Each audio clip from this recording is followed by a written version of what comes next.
ফ্যাসিবাদকে নিষিদ্ধ করার জন্য আমাদের যা করা দরকার, প্রয়োজনে যদি অন্যান্য রাজনৈতিক দলগুলোকে নিয়ে আবার একটা গণ আন্দোলন করতে হয় আমরা সেটা করব, কিন্তু আওয়ামী লীগকে আমরা এই দেশে আর রাজনীতিতে আমরা চাই না। জুলাই গণ অভ্যুত্থানের মধ্যে দিয়েই এদেশের মানুষ প্রকৃত অর্থে আওয়ামী লীগের বিরুদ্ধে তাদের একটা অবস্থান জানান দিয়েছে। এটা তো কোনো স্বাভাবিক সরকার পরিবর্তন বা নির্বাচনের মাধ্যমে কোনো পরিবর্তন ছিল না। দীর্ঘদিনের একটা ফ্যাসিবাদী রেজিমের বিরুদ্ধে একটা লড়াই সংগ্রামের মধ্যে দিয়ে মানুষ একটা গণ অভ্যুত্থান ঘটিয়েছে। পৃথিবীর বিভিন্ন দেশেই গণ অভ্যুত্থানের পরে পরাজিত শক্তি রাজনীতিতে আর থাকে না। আমাদের প্রত্যাশাটা ছিল যে অন্তত এই জুলাইয়ের পরেই গঠিত সরকার, বিশেষ করে এই জুলাইয়ে যে সংগঠিত মানবতা বিরোধী অপরাধ, হত্যাযজ্ঞ, তার পূর্বে যে গত 16 বছরে গুম, খুন, অত্যাচার, নির্যাতন হয়েছে, সেগুলোর একটা নিরপেক্ষ তদন্ত করে এর সাথে যারা জড়িত তাদের একটা বিচার নিশ্চিত করবেন, গণহত্যার সাথে জড়িতদের রাজনীতি নিষিদ্ধে একটা পদক্ষেপ নেবেন। আমরা খুব উদ্বিগ্ন এবং আসলে খুব হতাশ হয়েছি যে সরকার গত 8.5 মাসেও বলতে গেলে এখন পর্যন্ত আপনার এই বিষয়ে কার্যকর কোনো পদক্ষেপ নেয় নাই। শুধুমাত্র ছাত্রলীগকে নির্বাহী আদেশে নিষিদ্ধ করেছে। প্রকৃত অর্থে এই গণহত্যা, আমরা যেটা বলেছি যে জুলাই গণ অভ্যুত্থানে যে গণহত্যা হয়েছে, মানবতা বিরোধী অপরাধ হয়েছে, এটি কিন্তু আপনি বলছি না, জাতিসংঘের ফ্যাক্ট ফাইন্ডিং কমিটি বলছে যে এখানে চরম মানবাধিকারের লঙ্ঘন হয়েছে এবং একটা গণহত্যা হয়েছে। সেই গণহত্যার বিচার না হলেও অন্তত বিচার চলাকালীন সময়ই তো গণহত্যাকারীদের রাজনীতির উপর একটা নিষেধাজ্ঞা আসা উচিত।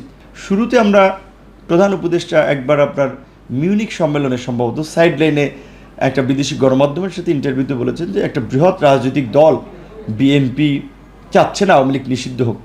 কিন্তু আমি গত আপনার 2 মে শুক্রবার একটা রাজনৈতিক দলের প্রোগ্রামে বিএনপির প্রধান জনাব তারেক রহমানের পরিষ্কার বক্তব্য শুনেছি যে বাংলাদেশের মানুষ 1971 সালে যেমন আপনার পাকিস্তানিদের সাথে না থাকার জন্য তাদের অবস্থান জানান দিয়েছিল।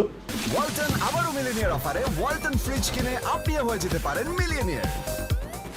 এই 2024-এ এই আপনার গণহত্যাকারী দুর্বৃত্তদেরকে মানুষ না বলে দিয়েছে, তো তাদের আর এই গণঅভ্যুত্থান পরবর্তী বাংলাদেশে রাজনীতি করার অধিকার থাকে না। সো সেখানে বিএনপির অবস্থান পরিষ্কার। এছাড়াও বিএনপি সংবাদ সম্মেলনও বলেছে যে তারা এই ফ্যাসিস্টদের পুনর্বাসন চায় না। অন্যান্য রাজনৈতিক দলেরও বক্তব্য এরকমই শুনতেছি। সো সেই দিক থেকে আমাদের প্রত্যাশা যে সরকার দ্রুত একটা পদক্ষেপ নেবেন। আর ইতিমধ্যেই যেহেতু সরকার পদক্ষেপ না নেওয়ায় রাজনৈতিক দলগুলো মাঠে আপনার আওয়ামী লীগ নিষিদ্ধের দাবিতে কর্মসূচি নিয়ে নামছে। আমরাও বেশ কিছু কর্মসূচি দিয়েছি, ঢাকার পাশাপাশি সারা দেশে করছি। এবং আমরা এইটুকু বলতে পারি যে আমরা 2018-তে কোটা সংস্কার আন্দোলনে হার মানি নেই, 24-এ ফ্যাসিবাদের কাছে হার মানি নেই, এবং ফ্যাসিবাদকে নিষিদ্ধ করার জন্য আমাদের যা করা দরকার, প্রয়োজনে যদি অন্যান্য রাজনৈতিক দলগুলোকে নিয়ে আবার একটা গণ আন্দোলন করতে হয় আমরা সেটা করব, কিন্তু আওয়ামী লীগকে আমরা এই দেশে আর রাজনীতিতে আমরা চাই না। আমরা চাই যে এই সরকার, যেহেতু আমাদের সমর্থিত সরকার, তারা আইনগতভাবে বিচার চলাকালীন সময় অন্তত একটা নিষেধাজ্ঞা দিয়ে আওয়ামী লীগের কর্মকাণ্ড বন্ধ করুক এবং এই ফ্যাসিবাদ বা গণহত্যার সাথে আওয়ামী লীগের পাশাপাশি যারা জড়িত তাদের একটা দৃষ্টান্তমূলক শাস্তি নিশ্চিত করুক।